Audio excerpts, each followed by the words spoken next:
Բարի օր, հանրային ռադիոյի եթերում առանց տողատակի հաղորդաշարի հերթական թողարկումն է, ես Լևոն Սարդարանն եմ, այսօր զրուցել եմ Ազգային ժողովի Հայաստան խմբակցության քարտուղար Արծվիկ Մինասյանի հետ, բարև ձեզ։ Բարև ձեզ։ Պարոն Մինասյան, մինչև ընդհանուր հարցերին անցնել, այսօր Ազգային ժողովում բավական բուռն քննարկում էր կապված օրենքների որոշ դրույթների հետ, որոնք արգելում են նախընտրական շրջանում բարեգործությամբ զբաղվելը։ Դուք ունեիք որոշակի, այսպես հակադարձումներ, այսպես ասեմ, օրենքի գործողության հետ կապված, որոնք են դրանք։ Տեսեք, նախ բարեգործության արգելքի այսօրվա գործող քրեական օրենսգրքի 221-րդ հոդվածը բավական անորոշություն է իր մեջ պարունակում, մասնավորապես սուբյեկտների մասով, հանցագործությունը համարում այն անձանց գործողությունները, որոնք թեկնածու են, վստահված անձ են, եւ այդ կարգավիճակ իրենք ստանալու են մայիսի 8-ից հետո։ Բայց մյուս կողմից հակակոռուպցիոն կոմիտեն, որ պատասխանատու է հոդվածի կիրառման առումով, մենք արդեն քանի օր է լսում ենք, չէ՞, այդ մասին, որ այս անձին ձերբակալեցին, այս անձի նկատմամբ է մեղադրանք ներկայացնում եւ այլն։ Երբ որ չկա այդ կարգավիճակը, բայց մյուս կողմից էլ նույն արարքը կատարող ընդդիմադիր հայացքներ ունեցողի նկատմամբ իրենք իրականացնում են քրեական հետապնդում,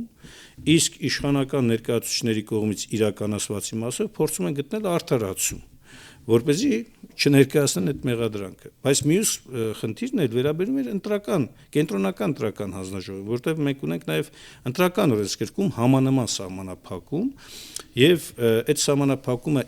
իրական կյանքում գործադրելու առումով համադրելի է վարչական ռեսուրսների օգտագործման հետ։ Մենք տեսնում ենք, թե ինչպիսի ծավալով վարչական ռեսուրսն օգտագործվում է։ Ես դրա անունը դրել եմ վարչական ռեսուրսի չարաշահում, այսինքն ինչ որ ամրագրված նաև օրենքն, որովհետև անտրամաբանականը ոստիկանական հսկայական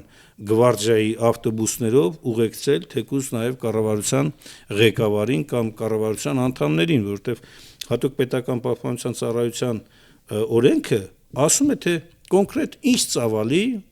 անվտանգություն է անձին հասնում, բայց մենք տեսնում ենք, որ պետական ռեսուրսները, պետական մարմինները ամբողջ ծավալով ներգրաված են, կամ մեկ այլ օրինակ, երբ որ համայնքների ղեկավարները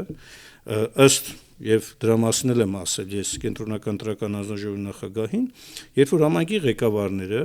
թեև իրենց գործառույթների շրջանակում, բայց մտնում են տուն առ տուն, ինչ որ ծրագիր են քաշել էլեկտրոնային հեռախոսների մեջ, որը ցույց է տալիս տեղաշարժը նաև համայնքի ղեկավարի, վարչական ղեկավարների եւ այլն, եւ դուրս գալուց հետո գրում են այդ ծրագրով, թե այս ընտանիքում քանի մարդ կա, այդ մարդկանցից քանիսը ունի իշխանական կողմնորոշում, քանին ընդդիմադիր կողմնորոշում եւ այսպես շարունակ։ Ու նաև նմանատիպ իրավիճակ է ստեղծվել ուսումնական հաստատություններում, մարդուն ազատում են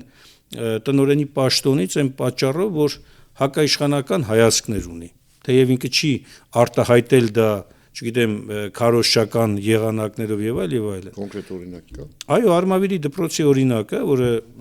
նաև համալրեց ընդդիմադիր կուսակցության, չասեմ շարքերը, բայց ընդդիմադիր հայացքներ ուներ, նրան ազատել են աշխատանքից այն պատճառով, որ օրինակ Արցախի ներողություն ոչ թե Արցախի, այլ դպրոցում անհրաժեշտ ուրեմն ազգային ուղղվածության կամ հերոսների անկյունը առաջարկվել է ապա մոնտաժել։ Այսպիսի դրվագները շատ են, եւ երբ որ մենք բերում ենք օրենքի դաշտ եւ ասում ենք այս օրենքներում այս անորոշությունները բերել են նրան, որ կիրառվում են անձանց նկատմամբ, ովքեր ունեն ընդդիմադիր հայացքներ, իսկ մյուսներին բաց ենք թողում կամ հիմնավորում եք, թե ինչու չի խախտել օրենքը, ստացվում է, որ ի սկզբանե ընտրական միջավայրը մթնոլորտը արդեն այլանդակված է։ Այսինքն ձեր խնդիրը այն խնդիրը, որ դուք առաջ եք քաշում հիմա, ինչի մասին որ հիմա խոսում եք, դա խտրական վերաբերմունք թե ինքը տրամաբանություն է այս կարգավորումը։ Ակնհայտորեն կիրառվում է խտրական մոտեցում, օգտվելով օրենքի անորոշ ձևակերպումներից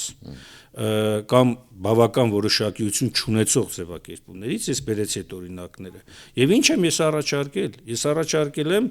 դիմել եմ նախ կոռուպցիայի կանխարգելման հանձնաժողովին, կենտրոնական ընտրական հանձնաժողովին, պարզաբանում ստանալու այն հարցում, թե կամավոր աշխատանքի ներգրաված անձինք արդյոք օրենքով նախատեսված կարգով հատուցման, փոխհատուցման իրավունք ունեն թե չէ, եւ եթե այո, ապա ինչ ձևով են հայտարարագրելու դա, որովհետեւ իրավահպատակ վարկագիծ ունեցող տեխնացուն քաղաքական ուժը պետք է կանխատեսելի օրենսդրություն ունենա իր ձեռքի տակ, որ ակամայից չխախտի օրենքը, հա, այսինքն ես ելնում եմ այն կանխավարկածից, որ մեր դիմաց կանգնած պետական մարմինները, կենտրոնական տրական հանձնաժողովը կլինի, կոռուպցիայի կանխարգելման հանձնաժողովը, հակակոռուպցիոն կոմիտեն եւ այլն, պետական մարմին են եւ իրենց պարտավորությունն է հստակությունը մտցնել սահմանադրական դատարանը, որպեսզի անձը, ով ուզում է իսկապես օրենքով շարժվելով կատարի իր քարոզչությունը, իր պատրաստվի ընտրություններին, իր գաղափարները տեղ հասցնի, իր համակիրներին համախմբի, կատարի օրենքի շրջանակներում, բայց մենք հանդիպում ենք դիմադրության, հանդիպում ենք մերժման, ըստ էության, եւ բերում է այն ենթադրությունը մեր մոտ, որ սա իրականում կանխամտածված է իրենց վարկագիծը, թողնեն անորոշություն, որպեսզի ցանկացած անձի հետագայում ներկայացնեն մեղադրանք, եթե իրենց ընտրական process-ին վտանգ է սպառնում։ Մենք այդպիսի հարցնագրումներ արդեն իսկ ունենք, հա, քաղաքական հետապնդումներ, քաղբանտարկյալներ, քաղկալանավորներ, մեր падգամավոր Արթուր Սարգսյանը կամ տեխնացու Իգոր Սարգսյանը, որոնք այսօր տնային կալանքի մեջ են։ Մյուս կարևոր խնդիրը, տեսեք, որն է, այսօրվա ընտրական օրենսգիրքը չի կարգավորում այն հարցը, թե տնային կալանքում գտնվողը ինչպես պետք է տեխնացու է, ինչպես պետք է մասնակցի նախընտրական քարոզին, եւ երկրորդը ինչպես պետք է իրացնի իր ընտրական իրավունքը։ Սամվել Կարապետյանի պատասխանը տվել է արդեն։ Որն է։ Արհեստական բանականության միջոցով։ Չէ, դա էլ մյուս փոփոխություն արեցին, որը վարկելեցին ըստ էության նման վարկագիծը։ Այսինքն ինչ հնարավոր է, այնպիսի իրավիճակ են ստեղծում, որ ոչ մի այլընտրանքային հակաիշխանական մոտեցում հասու չլինի, տեխնացուները ինչքան հնարավոր է սահմանափակումների մեջ լինեն եւ այսպես շարունակ։ Այն դեպքում, եթե երբ որ իշխանության ներկայացուցիչները ամբողջությամբ ազատություն է տրված նրանց գործողություններին։ Հիմա տեսեք, հարցը լեգիտիմ է եւ հարցադրումը տրամաբանություն ունի։ Ասում ենք, լավ, անձը իրավունք ունի ըստ մեր սահմանադրության եւ ընտրական օրենսգիրք սահմանադրական օրենքի մասնակցի թե քարոզչությանը, թե որպես տեխնացու առաջադրվի եւ թե նաեւ քվեարկվի։ Հիմա, բայց դուք այնց արգելք եք դրել, որ սահմանադրական այս հիմնական իրավունքը խախտվում է։ Տվեք մեխանիզմ այս իրավունքը իրացնելու ուղղությամբ։ Նույնիսկ առաջարկ ներկայացրեցինք։ Իսկ առաջարկի վերաբերյալ կառավարության պատասխանը ցնցող էր։ Ասում է, դե գիտեք, ձեր առաջարկը մենք պատրաստ չենք հիմա ընդունելու, որովհետեւ մենք դեռ քննարկում ենք։ Բայց մենք խոստանում ենք կառավարությունը, խոստանում ենք, որ լուծում տանք։ Ընտրություններին մնացել է 2 ամսից քիչ ժամանակ։ Երբ որ այսօր հարցնում ենք, ասում ենք, լավ, ինչ լուծում եք հիմա առաջարկում։ Ասում են, լուծում չունենք, հələ մտածում ենք։ Այսինքն սա ինչի մասն է խոսում։ Խոսում են մասին, որ օրինակ, տնային կալանքի մեջ գտնվողների, չասեմ 100%, բայց առնվազն գոնե 90%-ը իշխանությանը չի քվեարկելու։ Սա սահմանափակում, իսկ տնային կալանքի մեջ գտնվողների թիվը հիմա արդեն Հայաստանում անցնում է 1500-ի կարգի է, եթե չեմ սխալվում, ըստ վերջին տվյալների։ Այսինքն սա մի ռեսուրս է, որ իրենք սահմանափակելով չեն թողում մարդկանց գնան ընտրությունների։ Նույնը վերաբերում է նրանց բարեկամներին, նրանց հարազատներին։ Այսինքն այնպիսի սահմանափակումներ անձանց նկատմամբ, որ հարազատներն էլ հիասթափվեն չգնան ընտրությունների։ Սրանք բաներ են, որոնք որ Արմին ասան, մի քիչ վիճելի թեզ եք ասում, կներեք, չեմ բանավիճելու, բայց եթե ասենք 1000-ից ավել հիմա ասենք կալանավորված անձ կա, տնային կալանքի, այդ մարդկանց հարազատները երևի կգնան ընտրություններին, կքվեարկեն կամ իշխանության դեմ, կամ կմիանան, ասենք, բոլորին դեմ եմ այն նոր շարժմանը, որը ստեղծվել է, որը ըստ էության հայտարարել է, որ առաջադրվելու են եւ մասնակցելու են։ Ես այդ բոլորին դեմ եմ ասով իմ կարծիքն ունեմ, բայց որ ասացիք վիճելի թեզ եք ասում, ասեմ ինչի նկատ ունեմ։ Տեսեք, նախ տնային կալանքի մեջ գտնվողների մասով դուք էլ տեղյակ եք, կարծում հանրությունն էլ տեղյակ է, որ իրականացում է տոտալ հսկողություն արդեն օրենքի ձևակերպումներով, հա։ դրանք գաղտնալսումներ են, դրանք շարժի հետևել են նշանակում եւ այլն։ Եվ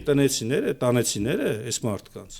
որպեսզի խուսափեն հնարավոր նոր մեղադրանքներից, այս քիչ առաջ նշած հանգամանքները հաշվի առնելով, ում հետ հանդիպեցիք, ինչ հարց քննարկեցիք, արդյոք նյութական շահագրգռվածություն կար այդտեղ, արդյոք միջամտելու տարբերակների քննարկում եւ այլն, որպեսզի խուսափեն այդ ամենից, մարդիկ խուսափում են նաեւ կամ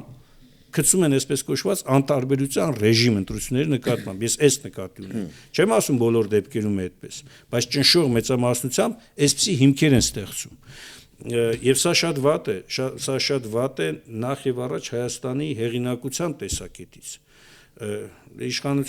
Իշխանությունը հեղինակություն չունի իմ գնահատմամբ, որ իրանց հեղինակության մասին, բայց Հայաստանի հեղինակությունն է վնասվում։ Ու պատահական չէ, ասենք Ռուսաստանի նախագահը խոսում է Հայաստանի ընտրությունների մասին։ Եվրոպացիները խոսում են նախագահը խոսում է Հայաստանի ընտրություններին ռուսական անձնագրերով անձանց մարդկանց հնարավորություն տալու համասին։ Մի քիչ այլ բաներ ասում Ռուսաստանի նախագահը, իսկ Հայաստանի վարչապետը ընդհանրապես մի հատ ուրիշ դաշտ տեղափոխեց։ Իրականում Ռուսաստանի նախագահը ոչ թե պետք է խոսեր ընտրվելու իրավունքի, այլ ընտրելու իրավունքի մասին։ Այսինքն Ռուսաստանի քաղաքացիները, որոնք նաև Հայաստանի քաղաքացիներ են, իրավունք ունեն Հայաստանում մասնակցել ընտրությանը քվեարկելու առումով, ոչ թե որպես տեխնացու առաջադրվելու։ Այդ առումով իհարկե ունեն։ Նիկոլ Փաշինյանը լրիվ շուրջ տվեց ուրիշ բան, որպես քվեարկվելու իրավունք։ Վլադիմիր Պուտինը ասեց անձնագրով, ռուսական անձնագրով մարդիկ մասնակցելու մասին։ Մասնակցելու որպես ինչ։ Հենց պարոն Պուտինին հանդիպեմ կհարցնեմ կոնկրետ ինչ նկատի ունի։ Չէ, դուք կարող եք չհանդիպել, ես ասում եմ այն հարցադրումը, որ դրեց Ռուսաստանի նախագահը, խոսում էր ինքը ռուսական մոտեցումները ներկայացնելու կամ ռուսական կողմնորոշումը ներկայացնելու մասին։ Շատ լավ, իսկ եթե ասենք Հայաստանի Հանրապետության վարչապետը, լավ, դուք եթե լինեիք Հայաստանի Հանրապետության վարչապետը, Ռուսաստանի Դաշնության նախագահը, այսպիսի հարց տար կապված մեր ընտրությունների հետ։ Հնարավոր կլիներ օրինակ իրեն հակընդդեմ հարց տալ, ասենք օրինակ հայ 2 միլիոն քաղաքացիների, որոնք բնակվում են Ռուսաստանի Դաշնությունում, իրեն շահերը Դումայում ով է ներկայացնելու։ Կարելի է, չէ՞։ Չէ, միշտ էլ կարելի է, բայց եթե ես լինեի այդ դիրքում, ես նախ պետք է բացատրեի Ռուսաստանի նախագահին, որ երկու իրավունքի մասին մենք պետք է իրականում խոսենք՝ քվեարկելու եւ քվեարկվելու։ Եթե անձը Հայաստանի քաղաքացի է ու միաժամանակ Ռուսաստանի քաղաքացի է, նա իրավունք չունի քվեարկվելու, այսինքն որպես տեխնացու առաջադրվելու, բայց որպես քվեարկող իրավունք ունի։ Այս սա կասեի եւ կասեի այլ բան։ Կասեի նաեւ այլ բան։ Իհարկե դրա իրավունքը պետք է վաստակած լինի, առնվազն այդ 2 միլիոն հայերի իրավունքների մասին, գոնե ես որպես Հայաստանի ղեկավար պետք է ինչ-որ բաներ արած լինեի։ Իսկ ինչ է արել Հայաստանը։ Հայաստանը իսկի Արցախում հայկական մշակութային ժառանգությունից է հրաժարվում։ Էլուր մնաց Ռուսաստանում հայերի իրավունքների պաշտպանության մասին խոսեն, դեպի սահմանադրական նորմ է դա, որ Հայաստանի հանրային իշխանությունը պարտավոր է միջազգային իրավունքին համապատասխան ապահովել Հայաստանի քաղաքացիների այլ երկրներում իրավունքների իրացումը։ Այստեղ կար բազմաթիվ հնարավորություններ, որ կարող էր բարձրացնել դա, բայց դրա իրավունքը պետք է վաստակած լիներ։ Իդեպ նույնը վերաբերում է Եվրոպային, Ամերիկայի Միացյալ Նահանգներին, ու երբ որ ես իշխանության ներկայացուցիչներին օրինակ հարց եմ տալիս, ինձ ասում են, բայց չէ որ Պուտինի արարքը միջամտություններ, ասում եմ, եթե դա միջամտություն է, ուրեմն միջամտություն է նաև Վենսի հայտարարությունը, միջամտություն է եվրոպացիների հայտարարությունը հիբրիդային, այսպես կոչված պայքարի շրջանակներում իշխանության աջակցության մասին։ Բերեք, եթե իշխանության չէ, երկրին։ Ոչ, իրականում իշխանության, որտեղ իրենք երբ որ ասում են շարունակություն կա, չէ, տողատակ կա, ասում են, երբ որ մենք օգնելու ենք ձեզ պայքարել այն ուժերի դեմ, որոնք ենթադրյալ հիբրիդային պայքարի միջոց են հանդիսանում, այդ նշանակում է նաև աջակցում է երկրի անվան դիմաց աջակցում է հենց իշխանություններին։ Ես այդտեղ տարբերություն այս դեպքում չեմ տեսնում, երբ որ ես Եվրոպայի Բրյուսել էինք գնացել եւ հանդիպում կար եվրոպացիների հետ, իդեպ ասեմ, իրենք շատ խիստ վերապահումն էին իշխանության գործողությունների նկատմամբ հանդեպ եկեղեցու եւ այս пассивությունը ես պայմանավորում եմ դրանով, որ եվրոպացիք այնուամենայնիվ կանաչ լույս չտվեցին Նիկոլ Փաշինյանի ռեժիմին եկեղեցու նկատմամբ հարցը ներքին դաշտում ասում են ճնշեք ինչքան կարող եք, երբ որ մենք ներկայացնում ենք փաստեր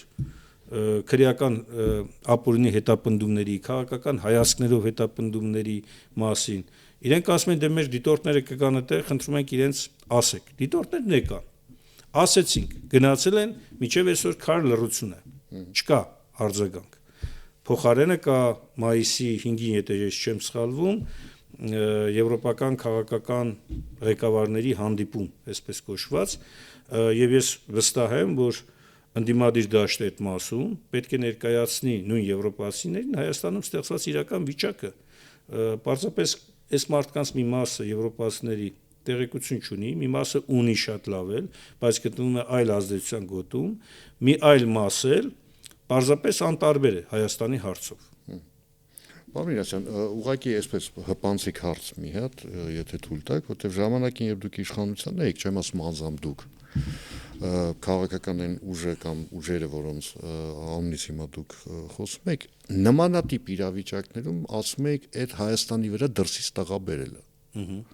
Հիմա ասում եք եվրոպացի առաջնորդները երբ գան, մենք այստեղ պետք է իրենց ներկայացնենք ինչ է այստեղ կատարվում, այն դեպքում, երբ եկել են դիտորդները ըստ նայել են, տեսել են, խախտումներ չեն գտել, գնացել են։ Դուք ճիշտ եք, ավելին ասեմ։ Նույնիսկ ես կարծում եմ կհիշեն շատերը Զարուհի Փոստանջյանի հայտնի արտահայտությունները, որը կարծում եմ մեծ մասը հասարակության չընդունեց այդ ձևը, այդ մոտեցումը։ Մենք հիմա ենք այդ մոտեցման կրողները, բայց երբ որ իշխանությունը ինքն է վազում ընդե եւ կեղծ տեղեկություններ է ներկայացնում, մենք առնվազն ճշմարտությունը պետք է ասենք։ Ես չեմ ասում առաջինը մենք ենք վազել, ոչ ամենևին, բացարձակ ոչ։ Մենք հիմա էլ ենք գտնում, որ ընդհանրապես դրսի որևէ միջամտություն կլինի Ռուսաստան, Եվրոպա, Ամերիկայի Միացյալ Նահանգներ կամ որևէ այլ երկիր չի կարող Հայաստանի ներսի քաղաքական պայքարի մեջ ազդեցություն ու դերակատարություն ունենա։ Ուղղակի չպետք է լինի, բայց ես որ դու ունես իշխանություն, որ ինքն է առաջինը վազում այնտեղ ու սկսում է ներկայացնել տեղեկություններ իրականությունից կտրված։ Դու պատերազմում եք, ասենք եվրոպացիներին ներկայացված է հայ առաքելական Սուրբ եկեղեցին որպես ռուսական գործակալական ցանց։ Եվ եվրոպացիների մոտ էլ պատկերացում կա, թե հայ առաքելական եկեղեցին ենթարկվում է ռուս ուղղափառ եկեղեցուն։ Երբ որ մենք բացատրել ենք, որ ընդհանրապես կապ չունեն իրար հետ, այս մարդիկ կապշել են, ասում են, բա ո՞նց է տես ներկայացվել մեզ։ Ինչ իմանա ո՞նց է, որովհետև հլու հնազանդ լսել եք իշխանության ներկայացուցիչներին։ Ընդ որում իրենք են այդ հարցը բարձրացնում, մենք նոր արձագանքում ենք։ Ոչ թե մենք էլ վազել ենք, ասել ենք, վայ, տեսեք, ինչ է կատարում եւ այլ եւ այլն։ Բայց հիմա մեկ այլ հարց։ Նույն Օրբանը, որ միջազգային աշխարհակաղակական զարգացումներում հանդես էր գալիս պինդ կորիզի տեղեր, չէ՞ իրան դրել, նույնիսկ Եվրոպայի քաղաքականություն էր որոշում ըստ էության, թուրքական շահերը առաջ տանելով, նաև մեզ հայկական կողմին է շատ վնաս տվել։ Հիմա ինքը այդքան ուժեղ լինելով հանդերձ, երբ որ եվրոպացիք տեսան Հունգարիայում ինչ է կատարվում, իրականում ժողովրդավարական նաև տեսակետից, սկսեցին ձեռները քաշել նույն Օրբանի պաշտպանության վրայից։ Եվ դա կարծում եմ հունգար ժողովրդի առումով, ես չգիտեմ, այս ընտրվողը ինչ քաղաքականություն կտանի, բայց սա շատ լավ նաև ուղերձ է, որ եթե դու դիկտատորական մեթոդներով սկսում ես կառավարել, Եվրոպան էլ քեզ չի պաշտպանելու։ Անկամ Եվրոպայի սիրտը համարվող, կենտրոնը համարվող շատ երկրներ իրենք էլ են վերապահումներով սկսում մոտենալ այդ հարցերին։ Նույնն էլ էստեղ է լինելու, որովհետև Հայաստանում այլևս այնքան է խորացել այս բռնատիրական ռեժիմի գործողությունը, որ արդեն անտանելի է դարձել նաև եվրոպացիներից շատերի համար, եւ ամսի 5-ի այդ միջոցառումը նաև առիթ է, որպեսզի իրական պատկերը ներկայացվի։ Լավ, Դավիթ Մինասյանը, երիտասարդ այդ տղան, այսօր ազգային ժողովում էլ ընդ որում ԿՊԱ-ականները այնքան վատ պահեցին իրենց այդ թեմայով, երբ որ ակնարկվում էր խոսքեր գնում։ Դա ակնհայտ է, չէ, որ այդ երիտասարդն ինչ պետք է արածելներ էլի նման դաժան վերաբերմունք ես չեմ ասում անվտանգության աշխատակիցները չպետք է պաշտպանեն բայց համաչափության հարց կա առաջին հերթին այդ նույն աշխատակիցը պարզապես պետք է ֆիզիկապես կանգներ այնպես որ եթե գնում է Նիկոլ Փաշինյանը թեև հարցել է ինքը ինչ գործ ունի վարչապետի կարգավիճակը օգտագործելով գնա պատարակի այդ ձևով կամ եթե եկել ես ուշացումով անկյունում կանգնի պատարակդ լսի գնա որպես քաղաքացի իսկ եթե դու եկել ես որպես կառավարության ղեկավար ուզում ես գնաս առաջին դիրքերում կանգնես այդ դեպքում բարի եղիր գոնե նախապես տեղեկացա որ դու գնում ես որպես ինտեղ ապահովեն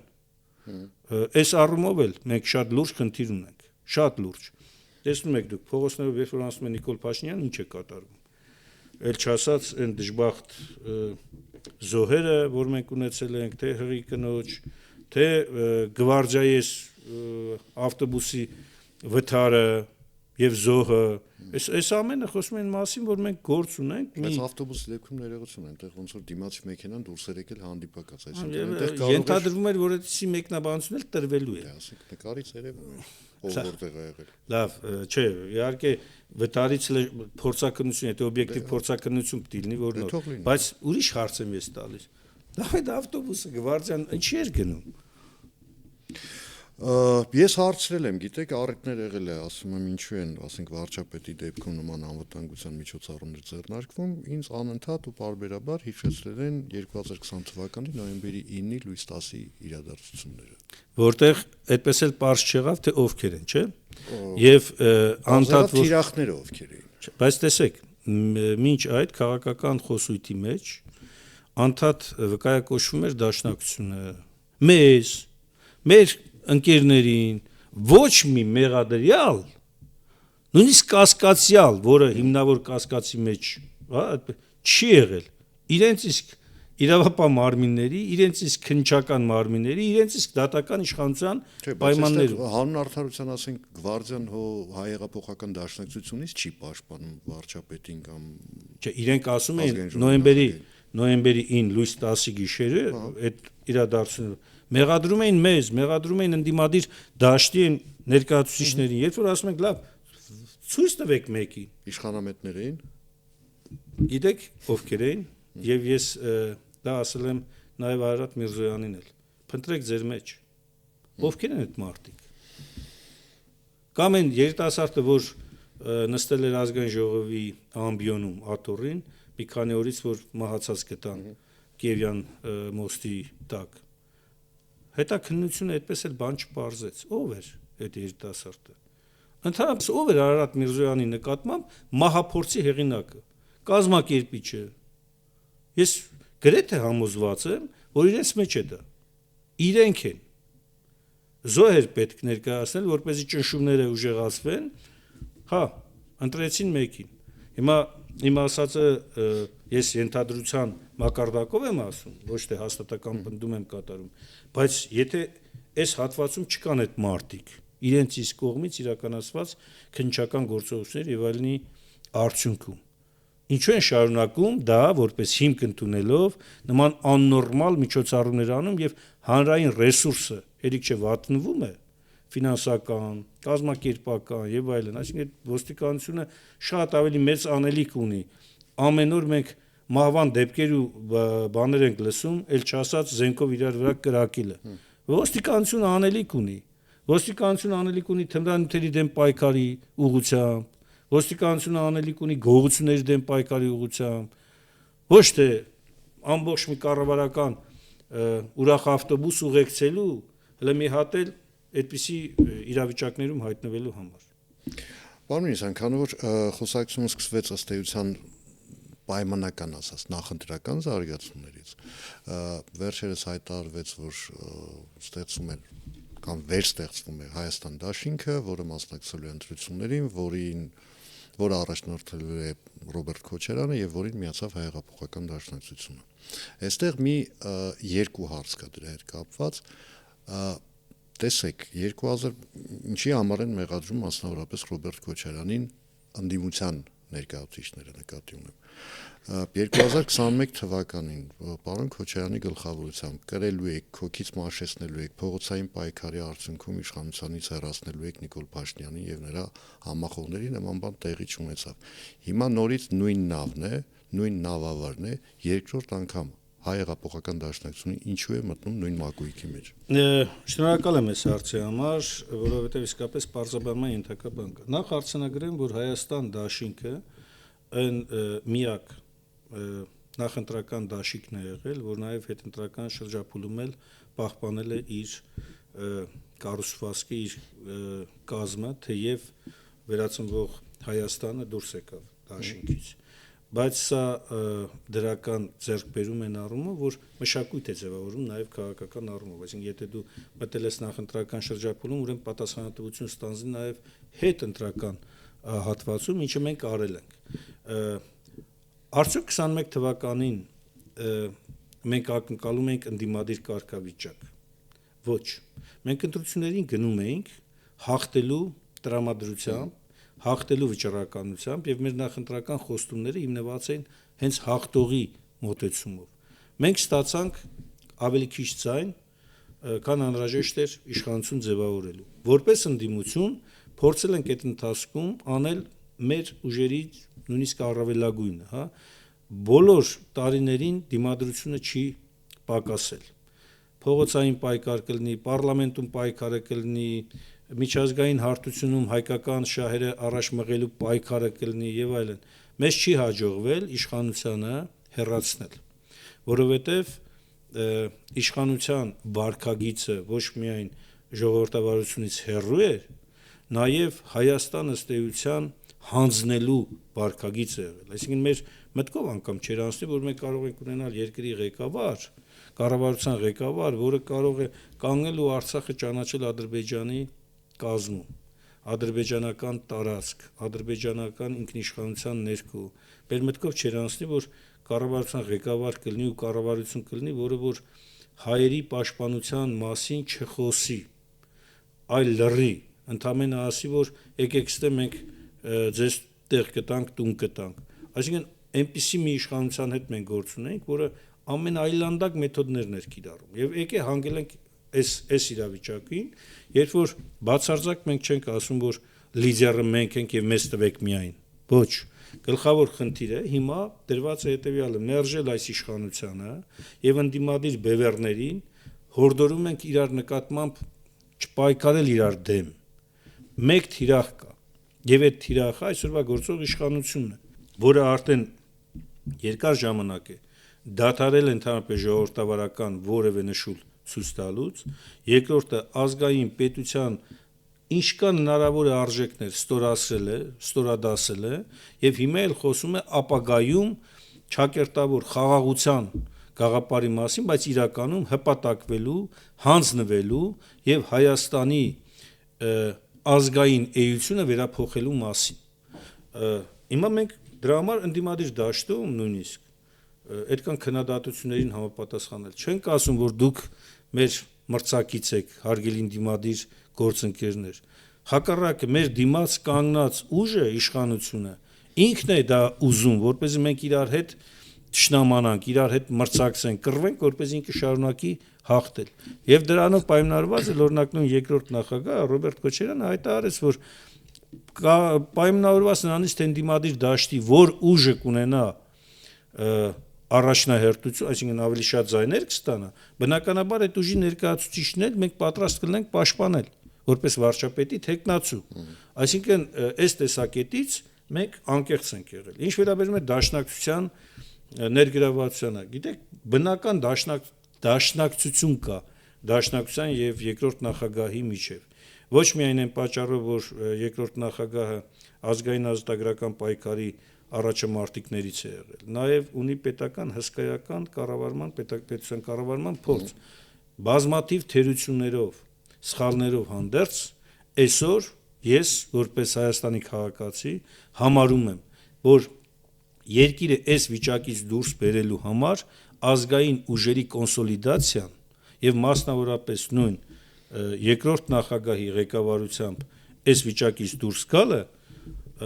իրատեսական է, հնարավոր է։ Ես չեմ ասում, որ պետք է մեր կառավարումը այնքան երկար շարունակվի, որ մարդիկ օգնեն։ Ոչ,